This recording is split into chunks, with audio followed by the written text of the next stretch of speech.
Hello ಗೆಳೆಯರೆ, ತಮ್ಮೆಲ್ಲರಿಗೂ ಗುರುದೀಕ್ಷಾ AS ಪ್ರಸ್ತುತಪಡಿಸುವ ನ್ಯೂಸ್ ಸ್ಪಾಟ್ ಅನಾಲಿಸಿಸ್ ಕಾರ್ಯಕ್ರಮಕ್ಕೆ ಸ್ವಾಗತ. ಇವತ್ತಿನ ಸಂಚಿಕೆಯಲ್ಲಿ ನಾವು 10 ಆಗಸ್ಟ್ 2022ರ ಮುಖ್ಯವಾದ ದಿನಪತ್ರಿಕೆಗಳಲ್ಲಿ ಬಂದಂತಹ ಆರ್ಟಿಕಲ್ಸ್ಗಳ ವಿಶ್ಲೇಷಣೆಯನ್ನು ನೋಡಲಿದ್ದೇವೆ. ಇವತ್ತಿನ ಸುದ್ದಿ ವಿಶ್ಲೇಷಣೆಯನ್ನು ಶುರು ಮಾಡೋದಕ್ಕಿಂತ ಮುನ್ನ ಗುರುದೀಕ್ಷಾ AS ಕರ್ನಾಟಕದಲ್ಲೇ ಕನ್ನಡ ಮಾಧ್ಯಮದವರಿಗೆ ಮೊಟ್ಟ ಮೊದಲನೇ ಬಾರಿಗೆ UPSC ಹಾಗೂ ಸ್ಟೇಟ್ PSC ಎಕ್ಸಾಮಿನೇಷನ್ಗೆ ಕನ್ನಡ ಮಾಧ್ಯಮದಲ್ಲಿ ತಯಾರಿ ಮಾಡ್ತಾ ಇರುವಂತಹ ವಿದ್ಯಾರ್ಥಿಗಳಿಗೆ ಕರೆಂಟ್ ಅಫೇರ್ಸನ್ನು ತರ್ತಾ ಇರುವಂಥದ್ದು.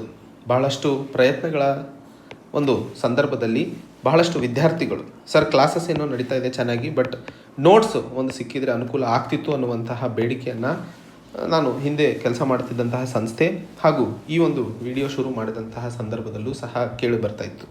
ಆ ಒಂದು ನಿಟ್ಟಿನಲ್ಲಿ ಗುರುದೀಕ್ಷಾ AS ಒಂದು ಮ್ಯಾಗ್ಝಿನನ್ನು ಪ್ರತಿದಿನದ ಆಧಾರದ ಮೇಲೆ ತರ್ತಾ ಇರುವಂಥದ್ದು. ಸೊ ಇವತ್ತಿನಿಂದ ಎಲ್ಲ ವಿದ್ಯಾರ್ಥಿಗಳಿಗೆ ಕ್ಲಾಸ್ ಆದ ನಂತರ ವಿಡಿಯೋ ಕೆಳಗಡೆ ಇರುವಂತಹ ಡಿಸ್ಕ್ರಿಪ್ಷನ್ನಲ್ಲಿ ಈ ಒಂದು ಮ್ಯಾಗ್ಝಿನನ್ನು ಡೌನ್ಲೋಡ್ ಮಾಡಿಕೊಳ್ಳುವಂತಹ ಪ್ರಾವಧಾನವನ್ನು ಒದಗಿಸಲಾಗುತ್ತದೆ.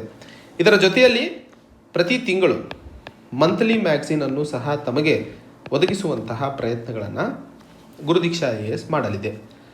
ಮೊದಲನೇ ಹಂತದಲ್ಲಿ ಈ ಒಂದು ಉದ್ದೇಶ ಮುಖ್ಯವಾಗಿ ತಾವು ಕಲಿತಾ ಇರುವಂತಹ ಭಾಷೆ ಅಥವಾ ತಾವು ಮಾಡಿದಂತಹ ವಿದ್ಯಾಭ್ಯಾಸ ತಮಗೆ ತಮ್ಮ ಕನಸುಗಳನ್ನು ಪಡೆಯುವಂತಹ ಕಡೆಗೆ ಯಾವುದೇ ರೀತಿಯ ಅಡೆತಡೆಯನ್ನು ಉಂಟು ಮಾಡಬಾರ್ದು. ಆ್ಯಂಡ್ ಅದಲ್ಲ, ಯಾಕಂದರೆ ಆಡುಭಾಷೆ ಹಾಗೂ ಮಾತೃಭಾಷೆಯಲ್ಲಿ ಕಲಿಯುವಂತಹ ವಿಷಯಗಳು ಮನಸ್ಸಿಗೆ ಹತ್ತುತ್ತವೆ ಆ್ಯಂಡ್ ಬಹಳ ದಿನಗಳ ಕಾಲ ಅವು ನಮ್ಮ ಜೊತೆ ಉಳ್ಕೋತವೆ. ಸೊ ಆ ಒಂದು ನಿಟ್ಟಿನಲ್ಲಿ ಈ ಒಂದು ಪ್ರಯತ್ನ ತಮ್ಮೆಲ್ಲರಿಗೂ ಒಂದು ಹೊಸ ದಾರಿ ಹಾಗೂ ಒಂದು ಹೊಸ ಬುನಾದಿಯನ್ನು ಹಾಕಿಕೊಡಲಿದೆ ಅನ್ನುವಂತಹ ಆಶಯದೊಂದಿಗೆ ಇವತ್ತು ಗುರುದೀಕ್ಷಾ AS ಈ ಕರೆಂಟ್ ಅಫೇರ್ಸ್ ಗುರು ಅನ್ನುವಂತಹ ದಿನ ಪತ್ರಿಕೆಗಳ ವಿಶ್ಲೇಷಣೆಯ ನೋಟ್ಸನ್ನು ಒದಗಿಸುತ್ತದೆ. ಇದರ ಬಗ್ಗೆ ಅಥವಾ ಇವುಗಳ ನೋಟ್ಸನ್ನು ಡೌನ್ಲೋಡ್ ಮಾಡಿಕೊಳ್ಳಲು ತಾವೆಲ್ಲರೂ ನಮ್ಮ ಗುರುದೀಕ್ಷಾ ASನ ಟೆಲಿಗ್ರಾಮ್ ಅಫಿಷಿಯಲ್ ಚಾನಲ್ಗೂ ಸಹ ಸೇರ್ಕೋಬಹುದು. ಅಲ್ಲಿ ತಮಗೆ ಪ್ರತಿದಿನದ ಅಪ್ಡೇಟ್ಸ್ಗಳು ಸಿಗ್ತವೆ. ಹಾಗೂ ಇದರ ಜೊತೆಯಲ್ಲಿ ಬೇರೆ ಬೇರೆ ಕ್ಷೇತ್ರ ಅಥವಾ ಬೇರೆ ಬೇರೆ ಸಬ್ಜೆಕ್ಟ್ಸಿಗೆ ಸಂಬಂಧಿಸಿದಂತಹ ನೋಟ್ಸ್ಗಳನ್ನು ಸಹ ಆದಷ್ಟು ಬೇಗ ತಮ್ಮೆಲ್ಲರ ಅನುಕೂಲಕ್ಕೋಸ್ಕರ ಯಾವುದೇ ಎಕ್ಸಾಮಿನೇಷನ್ನಲ್ಲಿ ಬಹುಮುಖ್ಯವಾಗಿ ಬೇಕಾಗಿರುವಂಥದ್ದು ಬೇಸಿಕ್ಸ್. ಆ ಬೇಸಿಕ್ಸ್ ಸ್ಟ್ರಾಂಗ್ ಇದ್ದಂತಹ ಸಂದರ್ಭದಲ್ಲಿ ತಾವು ಯಾವುದೇ ಎಕ್ಸಾಮನ್ನು ಕಾನ್ಫಿಡೆನ್ಸ್ ಆಗಿ ಕ್ಲಿಯರ್ ಆಗಿ ಅಟೆಂಡ್ ಮಾಡಬಹುದು. ಸೊ ಆ ಒಂದು ನಿಟ್ಟಿನಲ್ಲಿ ಪ್ರಯತ್ನಗಳನ್ನು ನಾವು ಸದಾ ನಡೆಸಲಿದ್ದೇವೆ. ಆ ಒಂದು ಪ್ರಯತ್ನದಲ್ಲಿ ತಾವು ಸಹ ಭಾಗಿಯಾಗುವ ಅವಶ್ಯಕತೆ ಇದೆ. ಯಾಕೆಂದರೆ ಯಾವುದೇ ಒಂದು ಹಾದಿಯನ್ನು ನಡಿಬೇಕಾದಂತಹ ಸಂದರ್ಭದಲ್ಲಿ ಮೊದಲನೆಯ ಹೆಜ್ಜೆ ಬಹುಮುಖ್ಯಕರವಾಗಿರುತ್ತದೆ. ಆ ಮೊದಲನೇ ಹೆಜ್ಜೆಯನ್ನು ಗುರುದೀಕ್ಷಾ ತಮಗೋಸ್ಕರ ಇಡ್ತಾ ಇದ್ದು ಮುಂದಿನ ಹೆಜ್ಜೆಗಳನ್ನು ತಾವು ಇಡುವಂತಹ ಅವಶ್ಯಕತೆ ಇದೆ. ನಾವೆಲ್ಲರೂ ತಮ್ಮ ಒಂದು ಕನಸಿನ ಸಾಕಾರಗೊಳಿಸುವಂತಹ ನಿಟ್ಟಿನಲ್ಲಿ ಪ್ರಯತ್ನವನ್ನು ಸದಾ ಮಾಡುತ್ತೇವೆ ಅಂತ ಹೇಳ್ತಾ ಇವತ್ತಿನ ಈ ಒಂದು ಸುದ್ದಿ ವಿಶ್ಲೇಷಣೆಯನ್ನು ನೋಡೋಣ. ಇಂದಿನ ಮೊದಲನೇ article, withdrawal of the data bill was a bad move. ಈ ಆರ್ಟಿಕಲ್ನಲ್ಲಿ ಚರ್ಚೆ ಮಾಡ್ತಿರುವಂತಹ ವಿಷಯ ನಿನ್ನೆ ಮಾಡಿದಂತಹ ಸುದ್ದಿ ವಿಶ್ಲೇಷಣೆಯಲ್ಲಿ ಇತ್ತೀಚೆಗೆ ಪೂರ್ಣಗೊಂಡಂತಹ ಮಾನ್ಸೂನ್ ಸೆಷನ್ನಲ್ಲಿ ಭಾರತ ಸರ್ಕಾರ ಸುಮಾರು 5 ಬಿಲ್ಗಳನ್ನು 2 ಸದನದಲ್ಲಿ ಪಾರಿತ ಮಾಡಿರುವಂತಹ ಸಂದರ್ಭಕ್ಕೆ ಸಂದರ್ಭಿಸಿದಂತೆ ಅಥವಾ ವಿವರಣೆಯನ್ನು ನಾನು ಮಾತಾಡಿದ್ದೆ.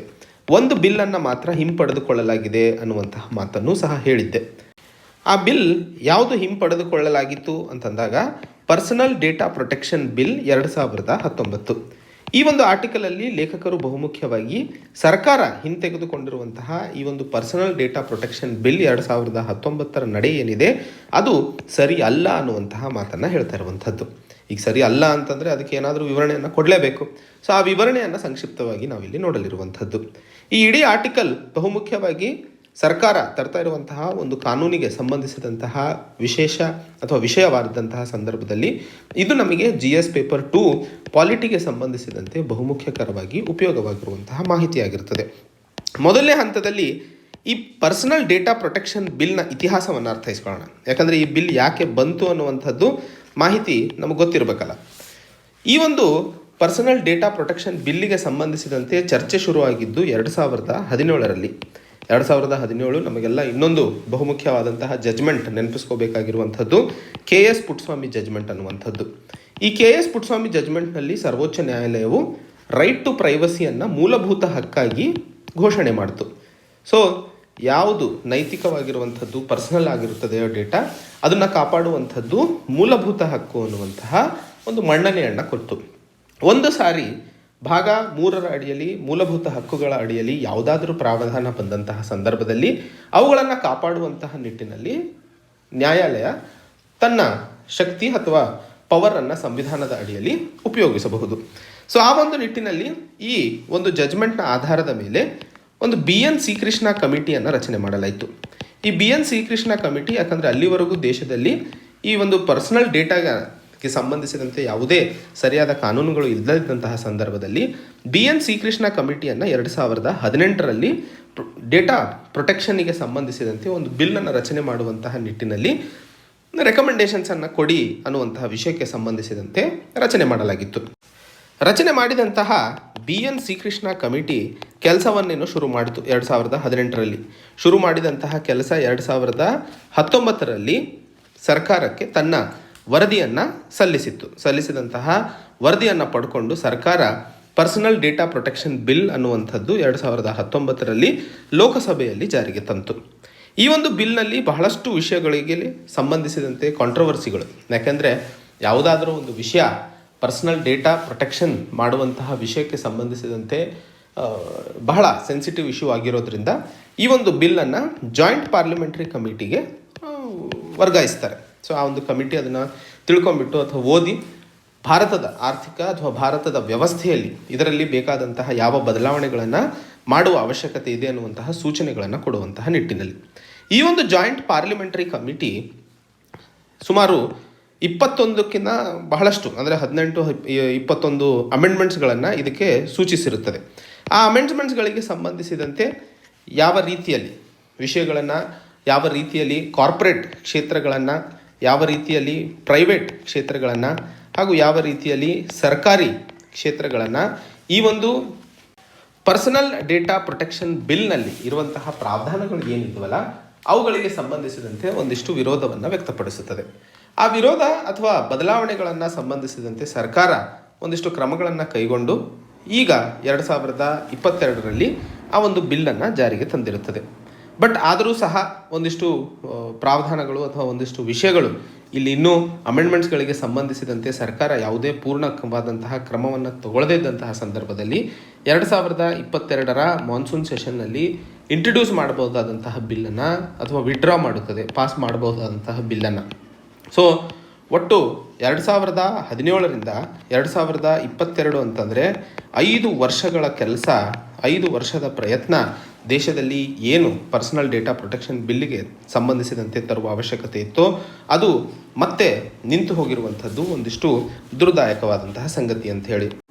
ಹಾಗಾದರೆ ಏನೆಲ್ಲ ಸಮಸ್ಯೆಗಳು ನಾವು ಇಲ್ಲಿ ಎದುರಿಗೆ ಕಾಣ್ತಾ ಇದ್ದೀವಿ ಈ ಒಂದು ಪರ್ಸನಲ್ ಡೇಟಾ ಪ್ರೊಟೆಕ್ಷನ್ ಬಿಲ್ಲನ್ನು ಜಾರಿಗೆ ತರುವಂತಹ ನಿಟ್ಟಿನಲ್ಲಿ?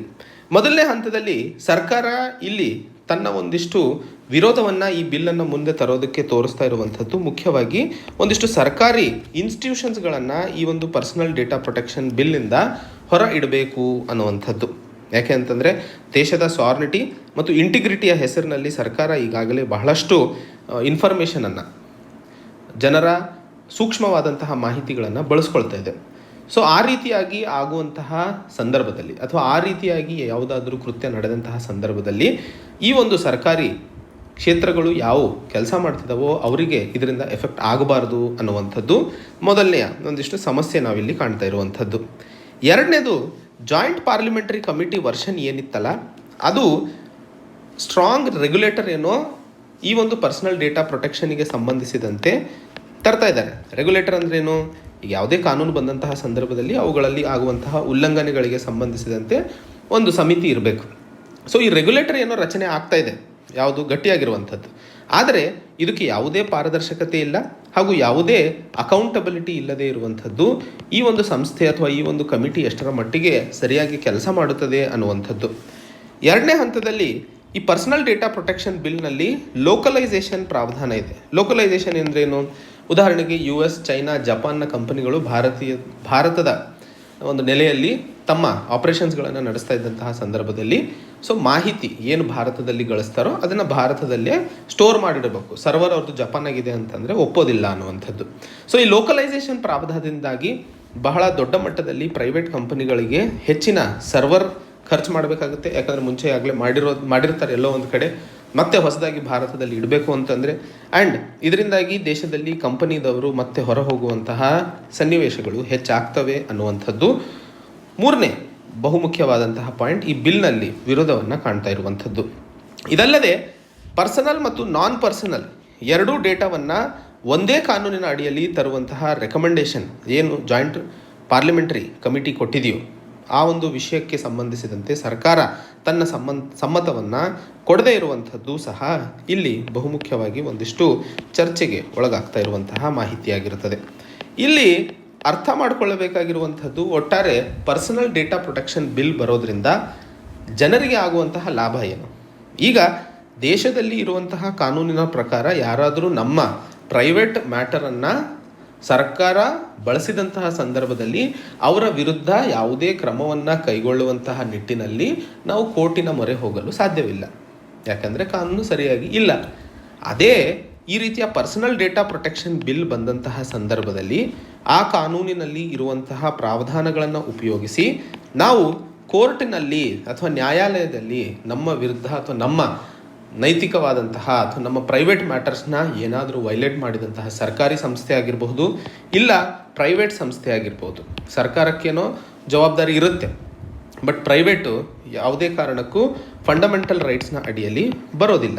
ಯಾಕಂದರೆ ಫಂಡಮೆಂಟಲ್ ರೈಟ್ಸ್ ಕಾಪಾಡುವಂಥದ್ದು ಸರ್ಕಾರದ ಮೂಲ ಕೆಲಸ ಆಗಿರುತ್ತದೆ. ಸೊ ಯಾವುದೇ ಹಂತದಲ್ಲಿ ಫಂಡಮೆಂಟಲ್ ರೈಟ್ಸ್ ವೈಲೇಟ್ ಆದಂತಹ ಸಂದರ್ಭದಲ್ಲಿ ಸರ್ಕಾರವನ್ನು ಜವಾಬ್ದಾರಿಯುತವಾಗಿ ಹಿಡಿಬಹುದೇ ಹೊರತು ಪ್ರೈವೇಟ್ನಲ್ಲ. ಸೊ ಆ ಒಂದು ನಿಟ್ಟಿನಲ್ಲಿ ಪ್ರೈವೇಟ್ದವರಿಗೂ ಒಂದಿಷ್ಟು ನಾವು ಹತೋಟಿಗೆ ತರಬೇಕು ಅಂತಂದರೆ ದೇಶದಲ್ಲಿ ಪರ್ಸನಲ್ ಡೇಟಾ ಪ್ರೊಟೆಕ್ಷನ್ ಬಿಲ್ನ ಪ್ರಾವಧಾನದ ಅವಶ್ಯಕತೆ ಇದೆ. ಹಾಗೂ ಇನ್ನೊಂದು ಕಡೆ ದೇಶದಲ್ಲಿ ಇಂಟರ್ನೆಟ್ನ ಬಳಕೆ ಹೆಚ್ಚಾಗ್ತಾನೆ ಇದೆ. ಸುಮಾರು 750 ಮಿಲಿಯನ್ ಇಂಟರ್ನೆಟ್ ಯೂಸರ್ಸ್ ಇದ್ದಾರೆ. ಬಹಳ ಇಂಪಾರ್ಟೆಂಟ್ ಆದಂತಹ ಫ್ಯಾಕ್ಟ್. ಎಸ್ಸೆಗಳಲ್ಲಿ ನಾವು ಇದನ್ನು ಉಪಯೋಗಿಸಬಹುದು. ಇದಲ್ಲದೆ ಹೆಚ್ಚಿನ ಡಿಜಿಟಲ್ ಇಂಡಿಯಾ ಪ್ರಚೋದನೆಯನ್ನು ಮಾಡ್ತಾ ಇರುವಂತಹ ಸಂದರ್ಭದಲ್ಲಿ ಇವತ್ತು ದೇಶದ 100ರಲ್ಲಿ 18 ಇಂಟರ್ನೆಟ್ ಬಳಸ್ತಾ ಇರುವಂತಹ ವ್ಯಕ್ತಿಗಳು ಮೋಸ ಹೋಗ್ತಾ ಇರುವಂಥದ್ದು. ಆ್ಯಂಡ್ 962.7 ಮಿಲಿಯನ್ ಡೇಟಾ ಈಗಾಗಲೇ ಲೀಕ್ ಆಗಿರುವಂತಹ ಮಾಹಿತಿಯೂ ಸಹ ಇದೆ. ಇಷ್ಟು ದೊಡ್ಡ ಮಟ್ಟದಲ್ಲಿ ಆಗ್ತಾ ಇರುವಂತಹ ಕೃತ್ಯಕ್ಕೆ ಯಾವ ರೀತಿಯ ಕಾನೂನು ಇಲ್ಲದೆ ಇರುವಂಥದ್ದು ಈ ದೇಶದ ದುರ್ದಾಯಕವಾದಂತಹ ಸಂಗತಿ ಅಂತ ಹೇಳಬಹುದು. ಸೊ ಸರ್ಕಾರ ಏನೋ ಈಗ ಈ ಕಾನೂನನ್ನು ಹಿಂಪಡೆದುಕೊಂಡು ಒಂದು ಹೊಸ ಕಂಪ್ರಹೆನ್ಸಿವ್ ಲೆಜಿಸ್ಲೇಷನನ್ನು ತರಲಿದೆ ಅನ್ನುವಂತಹ ಮಾತನ್ನು ಹೇಳಿದೆ. ತರಲಿದೆ ಅನ್ನುವಂತಹ ಮಾತನ್ನು ಹೇಳಾಗಿರೋದ್ರಿಂದ ಯಾವಾಗ ತರಲಿದೆ ಅನ್ನುವಂತಹ ಮಾತನ್ನು ಹೇಳಿಲ್ಲ. ಸೊ ಆ ಒಂದು ನಿಟ್ಟಿನಲ್ಲಿ ಸರ್ಕಾರ ಈ ಒಂದು ಪರ್ಸನಲ್ ಡೇಟಾ ಪ್ರೊಟೆಕ್ಷನ್ ಬಿಲ್ಲನ್ನು ಇವತ್ತಿನ ಭಾರತೀಯ ಸಂದರ್ಭದಲ್ಲಿ ಬಹಳ ದೊಡ್ಡ ಮಟ್ಟದಲ್ಲಿ ಅವಶ್ಯಕತೆ ಇದೆ ಅನ್ನುವಂತಹ ಮಾತನ್ನು ಅರ್ಥೈಸಿಕೊಂಡು ಆ ಒಂದು ಬಿಲ್ಲನ್ನು ಆದಷ್ಟು ಬೇಗ ಜಾರಿಗೆ ತರುವಂತಹ ಕಡೆಗೆ ಪ್ರಯತ್ನಗಳನ್ನು ನಡೆಸುವ ಅವಶ್ಯಕತೆ ಇದೆ ಅನ್ನುವಂತಹ ಮಾಹಿತಿಯನ್ನು ಇಲ್ಲಿ ಹೇಳಲು ಪ್ರಯತ್ನಿಸ್ತಿರುವಂಥದ್ದು. ಮುಂದಿನ article, Bangladesh river water deal likely. ಈ ಒಂದು ಆರ್ಟಿಕಲನ್ನು ಬಹುಮುಖ್ಯವಾಗಿ ಭಾರತ ಮತ್ತು ಬಾಂಗ್ಲಾದೇಶ್ ನಡುವೆ ಮುಂದಿನ ತಿಂಗಳು ಸೆಪ್ಟೆಂಬರ್ 6 ಮತ್ತು 7ರಂದು ಬಾಂಗ್ಲಾದೇಶದ ಪ್ರಧಾನಮಂತ್ರಿಗಳಾದಂತಹ ಶೇಖ್ ಹಸೀನಾ ಅವರು ಭಾರತಕ್ಕೆ ಭೇಟಿ ನೀಡ್ತಾ ಇರುವಂತಹ ಸಂದರ್ಭದಲ್ಲಿ ಒಂದಿಷ್ಟು ವಾಟರ್ ಶೇರಿಂಗ್ ಅಗ್ರಿಮೆಂಟ್ಸ್ಗಳಲ್ಲಿ ಭಾರತ ಮತ್ತು ಬಾಂಗ್ಲಾದೇಶ್ ನಡುವೆ ಅಗ್ರಿಮೆಂಟ್ಸ್ ಆಗಲಿದ್ದಾವೆ ಅನ್ನುವಂತಹ ಚರ್ಚೆ ನಡೀತಾ ಇರುವಂತಹ ಸಂದರ್ಭದಲ್ಲಿ ಈ ಒಂದು ಆರ್ಟಿಕಲನ್ನು ನೋಡ್ತಾ ಇರುವಂಥದ್ದು. ಈ ಒಂದು ಆರ್ಟಿಕಲ್ನ ವಿಶ್ಲೇಷಣೆ ನಮಗೆಲ್ಲ ಈಗಾಗಲೇ UPSC ಸಿಲೆಬಸ್ ಒಂದಿಷ್ಟು ಗೊತ್ತಾಗಿರುವಂತಹ ಸಂದರ್ಭದಲ್ಲಿ UPSC general studies paper 2 international ರಿಲೇಷನ್ಸಿಗೆ ಸಂಬಂಧಿಸಿದಂತೆ ಬಹುಮುಖ್ಯಕರವಾಗಿರುತ್ತದೆ. ಈ ಆರ್ಟಿಕಲ್ನಲ್ಲಿ ಅರ್ಥ ಮಾಡಿಕೊಳ್ಳಬೇಕಾಗಿರುವಂತಹ ವಿಷಯ, ಮೊದಲನೇ ಹಂತದಲ್ಲಿ ಈಗಾಗಲೇ ಭಾರತ ಮತ್ತು ಬಾಂಗ್ಲಾದೇಶ್ ನಡುವೆ ತೀಸ್ತಾ ವಾಟರ್ ಅಗ್ರಿಮೆಂಟ್ ಸೈನ್ ಮಾಡಲಾಗಿತ್ತು. ಈ ತೀಸ್ತಾ ವಾಟರ್ ಅಗ್ರಿಮೆಂಟ್ ಅನ್ನೋದು ಏನು ಅಂತ ಹೇಳಿ ನಾನು ಸಂಕ್ಷಿಪ್ತವಾಗಿ ಹಾಗೂ ಪೂರ್ಣ ವಿವರಣೆಯೊಂದಿಗೆ ಒಂದು ಸ್ಪೆಷಲ್ ವಿಡಿಯೋವನ್ನು ನಾಳೆ ಅಪ್ಲೋಡ್ ಮಾಡಲು ಪ್ರಯತ್ನಿಸುತ್ತೇನೆ. ಇಲ್ಲಾಂದರೆ ಇದನ್ನು ನಾನು ಕವರ್ ಮಾಡ್ತೀನಿ ಪಕ್ಕ. ಇವತ್ತಿನ ಆರ್ಟಿಕಲಲ್ಲಿ ಮಾತಾಡ್ತಿರುವಂತಹ ವಿಷಯ ಮುಖ್ಯವಾಗಿ ಮುಂದಿನ ದಿನಗಳಲ್ಲಿ ಭಾರತ ಮತ್ತು ಬಾಂಗ್ಲಾದೇಶ್ ನಡುವೆ ಹರಿಯುವಂತಹ ಕುಶಿಯಾರಾ ನದಿಯ ಬಗ್ಗೆ ಆಗಿರುವಂಥದ್ದು. ಈ ಕುಶಿಯಾರಾ ನದಿ ಚರ್ಚೆ ಆಗಿದೆ ಅಂತಂದರೆ ಈ ವರ್ಷದ ಎಕ್ಸಾಮಿನೇಷನ್ಸ್ನಲ್ಲಿ ಇದರ ಪ್ರಾವಧಾನ ಅಥವಾ ಬರುವಂತಹ ಸಾಧ್ಯತೆಗಳು ಜಾಸ್ತಿ ಇರ್ತವೆ. ಈ ಕುಶಿಯಾರಾ ನದಿ ಅನ್ನುವಂಥದ್ದು ಬ್ರಹ್ಮಪುತ್ರ ನದಿಯ ಡಿಸ್ಟ್ರಿಬ್ಯೂಟರಿ ಆಗಿರ್ತದೆ. ಡಿಸ್ಟ್ರಿಬ್ಯೂಟರಿ ಮತ್ತು ಟ್ರಿಬ್ಯೂಟರಿಯ ವ್ಯತ್ಯಾಸಗಳೇನು? ಒಂದು ಮೇನ್ ನದಿ ಹರಿತಾ ಇದೆ ಅಂತ ಅಂದ್ಕೊಳ್ಳೋಣ. ಉದಾಹರಣೆಗೆ ಇದು ಬ್ರಹ್ಮಪುತ್ರ ನದಿ ಆಗಿರುತ್ತದೆ. ಈ ಬ್ರಹ್ಮಪುತ್ರ ನದಿ ಹರಿತಾ ಇದ್ದಂತಹ ಸಂದರ್ಭದಲ್ಲಿ ಯಾವುದಾದರೂ ನದಿಗಳು ಬಂದು ಈ ನದಿಯೊಂದಿಗೆ ಜೋಡಣೆ ಆಗ್ತಾವೋ ಅವುಗಳನ್ನು ಟ್ರಿಬ್ಯೂಟರಿ ಅಂತ ಕರಿತೀವಿ. ಅದೇ ಈ ಮೇನ್ ನದಿಯಿಂದ ವಿಭಜನೆ ಆಗಿ ಬೇರೆ ಕಡೆ ಹರಿಯುವಂತಹ ನದಿಗಳು ಏನಿರ್ತಾವಲ್ಲ ಇದನ್ನು ನಾವು ಡಿಸ್ಟ್ರಿಬ್ಯೂಟರಿ ಅಂತ ಕರಿತೀವಿ. ಸೊ ಆ ಒಂದು ನಿಟ್ಟಿನಲ್ಲಿ ಕುಶಿಯಾರಾ ನದಿ ಏನಿದೆ ಇದೊಂದು ಡಿಸ್ಟ್ರಿಬ್ಯೂಟರಿ ನದಿ ಆಗಿರ್ತದೆ. ಇದು ಬಾರಕ್ ನದಿಯ ಬ್ರಾಂಚ್ ಆಗಿರುತ್ತಂಥದ್ದು. ಬಾರಕ್ ನದಿ ಹೋಗಿ ಕೊನೆಗೆ ಡಿವೈಡ್ ಆದಾಗ ಕುಶಿಯಾರ ಮತ್ತು ಸುರ್ಮಾ ಆಗಿ ಡಿವೈಡ್ ಆಗುವಂಥದ್ದು ಇಂಡೋ ಬಾಂಗ್ಲಾದೇಶ್ ಬಾರ್ಡರ್ನಲ್ಲಿ. ಸೊ ಆ ಒಂದು ಕಾರಣಕ್ಕೆ ಈಗ ಇದು ಬಾರಕ್ ನದಿ ಹರಿತಾ ಇದೆ, ಒಂದು ಕಡೆ ಕುಶಿಯಾರ, ಒಂದು ಕಡೆ ಸುರ್ಮಾ ಅಂತ ಹೋಗುತ್ತೆ. ಸೊ ಈ ಕುಶಿಯಾರ ನದಿಗೆ ಸಂಬಂಧಿಸಿದಂತೆ ಭಾರತ ಮತ್ತು ಬಾಂಗ್ಲಾದೇಶ್ ನಡುವೆ ಹೇಗೆ ಈ ನೀರನ್ನು ಬಳಸುವಂತಹ ಅಗ್ರಿಮೆಂಟ್ ಅಥವಾ ಆ ವಿಷಯಕ್ಕೆ ಸಂಬಂಧಿಸಿದಂತೆ ಅಗ್ರಿಮೆಂಟ್ ಸೈನ್ ಮಾಡುವಂತಹ ಸಾಧ್ಯತೆಗಳು ಹೆಚ್ಚಾಗಿರುವಂಥದ್ದು. ಹಾಗೆ ಗಂಗಾ ನದಿಗೂ ಸಂಬಂಧಿಸಿದಂತೆ ಭಾರತ ಮತ್ತು ಬಾಂಗ್ಲಾದೇಶ್ ನಡುವೆ ಅಗ್ರಿಮೆಂಟ್ ಆಗುವಂತಹ ಸಾಧ್ಯತೆಗಳಿರುವಂಥದ್ದು. ಯಾವ ರೀತಿ ಇದು ಆಗಲಿದೆ ಅನ್ನುವಂಥದ್ದನ್ನು ಕಾದು ನೋಡಬೇಕಾಗಿರುವಂಥದ್ದು. ಸೊ ಮೊದಲನೇ ಹಂತದಲ್ಲಿ ಕುಶಿಯಾರ ನದಿ ಇಂಡಿಯಾ ಬಾಂಗ್ಲಾದೇಶ್ ಬಾರ್ಡರ್ನಲ್ಲಿ ಇರುವಂತಹ ಬಾರಕ್ ನದಿಯನ್ನು ಡಿಸ್ಟ್ರಿಬ್ಯೂಟರಿ ಆಗಿರುತ್ತೆ. ಬಾರಕ್ ನದಿ ವಿಭಜನೆ ಆಗಿ ಕುಶಿಯಾರ ಮತ್ತು ಸೂರ್ಮಾ ಆಗಿ ಡಿಸ್ಟ್ರಿಬ್ಯೂಟ್ ಆಗುವಂಥದ್ದು ಮೊದಲನೇದು. ಎರಡನೇದು ಗಂಗಾ ನದಿಯ ಬಗ್ಗೆಯೂ ಸಂಬಂಧಿಸಿದಂತೆ ಚರ್ಚೆ ನಡೀತಾ ಇರುವಂಥದ್ದು. ಅದನ್ನು ಒಂದಿಷ್ಟು ಮುಂದಿನ ದಿನಗಳಲ್ಲಿ ನೋಡೋಣ ಯಾವ ರೀತಿಯಲ್ಲಿ ಇದು ಸೆಪ್ಟೆಂಬರ್ ತಿಂಗಳಲ್ಲಿ ಬರಲಿದೆ ಅನ್ನುವಂಥದ್ದು. ಮುಂದಿನ ಆರ್ಟಿಕಲ್ ಸ್ಪೇಸ್ ಟು ಲರ್ನ್. ಈ ಒಂದು ಆರ್ಟಿಕಲಲ್ಲಿ ಚರ್ಚೆ ಮಾಡ್ತಿರುವಂತಹ ವಿಷಯ ಮುಖ್ಯವಾಗಿ ಮೊನ್ನೆ ಇಸ್ರೋ ಹಾರಿಸಿದಂತಹ small satellite launch vehicle failure ಆಗಿರುವಂತಹ ಸಂದರ್ಭದಲ್ಲಿ ಆ ವಿಷಯಕ್ಕೆ ಸಂಬಂಧಿಸಿದಂತೆ SSLV ಮತ್ತು PSLV ನಡುವಿನ ಅಂತರಗಳನ್ನು ಬಹುಮುಖ್ಯವಾಗಿ ನಾವಿಲ್ಲಿ ಚರ್ಚೆ ಮಾಡುವಂಥದ್ದು. ಸೊ ಈ ಒಂದು ಆರ್ಟಿಕಲಲ್ಲಿ ಚರ್ಚೆ ಮಾಡ್ತಿರುವಂತಹ ವಿಷಯ ಬಾಹ್ಯಾಕಾಶಕ್ಕೆ ಮತ್ತು ರಾಕೆಟ್ಸ್ಗಳಿಗೆ ಸಂಬಂಧಿಸಿದಂತಹ ವಿಷಯವಾಗಿರೋದ್ರಿಂದ ನಮಗೆ UPSC general studies paper 3 science and ಟೆಕ್ನಾಲಜಿಗೆ ಸಂಬಂಧಿಸಿದಂತೆ ಬಹುಮುಖ್ಯಕರವಾದಂತಹ ಆರ್ಟಿಕಲ್ ಇದಾಗಿರುತ್ತದೆ. ಸೊ ಇಡೀ ಆರ್ಟಿಕಲ್ನಲ್ಲಿ ಚರ್ಚೆ ಮಾಡ್ತಿರುವಂಥದ್ದು SSLV ಫೇಲ್ ಆಗಿತ್ತು. ಯಾಕೆ ಫೇಲ್ ಆಗಿತ್ತು?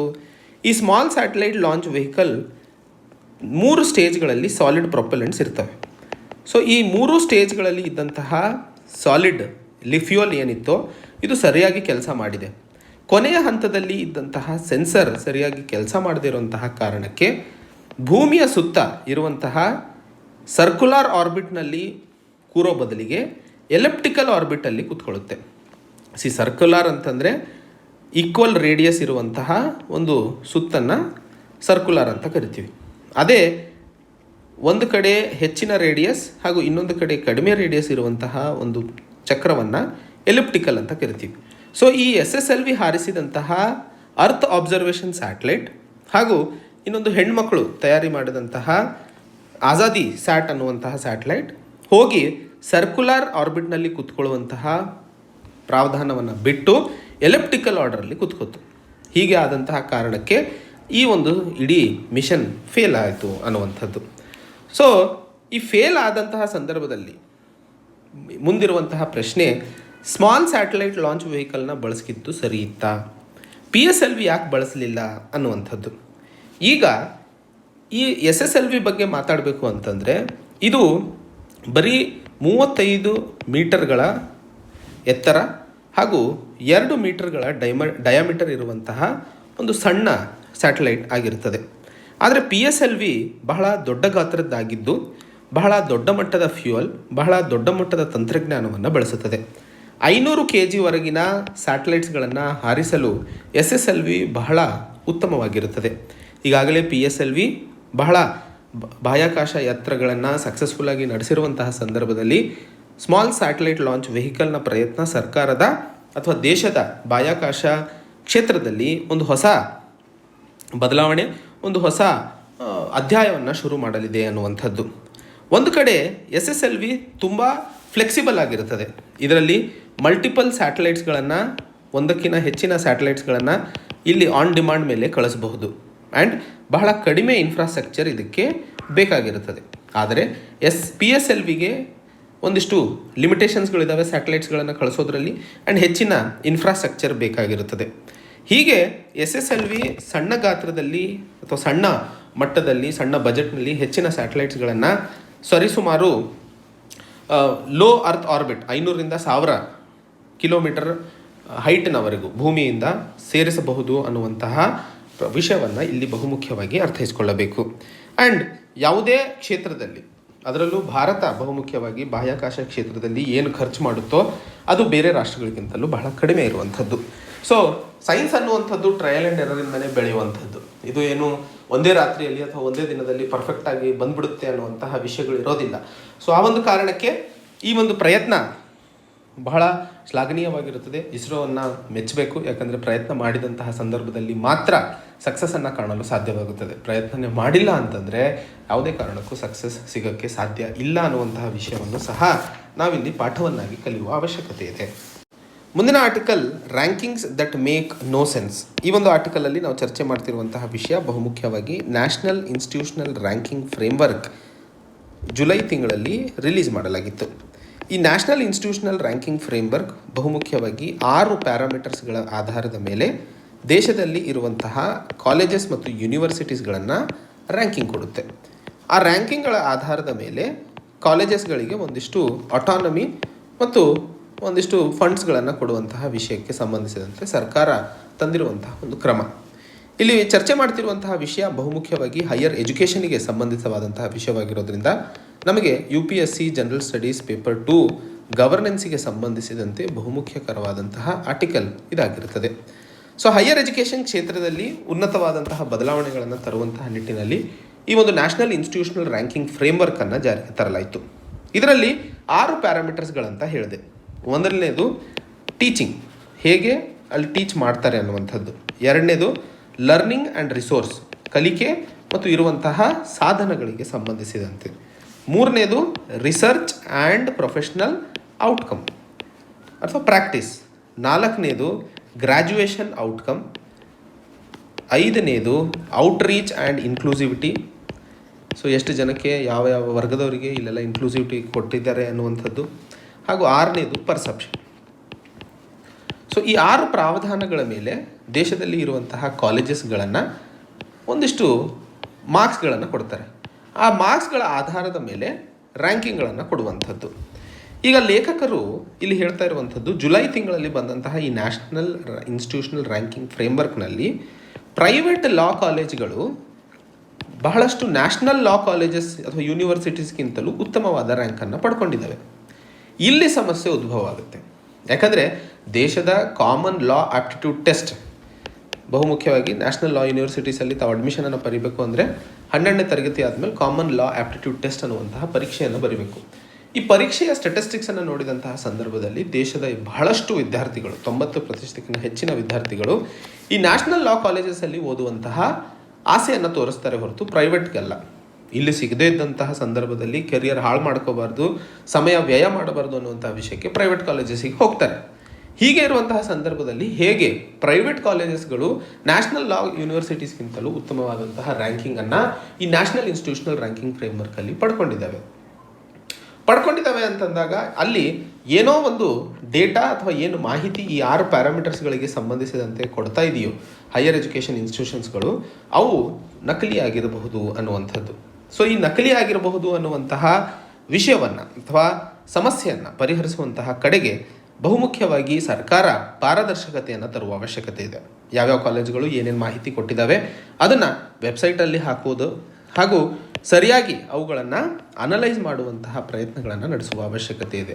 ಹಾಗೆ ಮಾಡಿದಂತಹ ಸಂದರ್ಭದಲ್ಲಿ ಮಾತ್ರ ದೇಶದಲ್ಲಿ ಹೈಯರ್ ಎಜುಕೇಷನ್ ಇನ್ಸ್ಟಿಟ್ಯೂಷನ್ಸ್ಗಳ ರಿಫಾರ್ಮೇಷನ್ಗೆ ಸಂಬಂಧಿಸಿದಂತೆ ಸರ್ಕಾರ ಕ್ರಮವನ್ನು ಏನು ಕೈಗೊಂಡಿದೆಯೋ ಅದು ಸರಿಯಾದ ದಾರಿಯಲ್ಲಿ ಸಾಧಿಸಲು ಸಾಧ್ಯವಾಗುತ್ತದೆ ಅನ್ನುವಂತಹ ಮಾಹಿತಿಯನ್ನು ಇಲ್ಲಿ ಬಹುಮುಖ್ಯವಾಗಿ ಅರ್ಥೈಸಿಕೊಳ್ಳಬೇಕಾಗಿರುವಂಥದ್ದು. ಇದು ಇವತ್ತಿನ ಸುದ್ದಿ ವಿಶ್ಲೇಷಣೆಗಳೇ. ಮತ್ತೆ ಹೊಸ ಸಂಚಿಕೆಯೊಂದಿಗೆ ಹೊಸ ವಿಷಯದೊಂದಿಗೆ ಭೇಟಿಯಾಗೋಣ. ಅಲ್ಲಿಯವರೆಗೆ ಜೈ ಹಿಂದ್, ಜೈ ಕರ್ನಾಟಕ.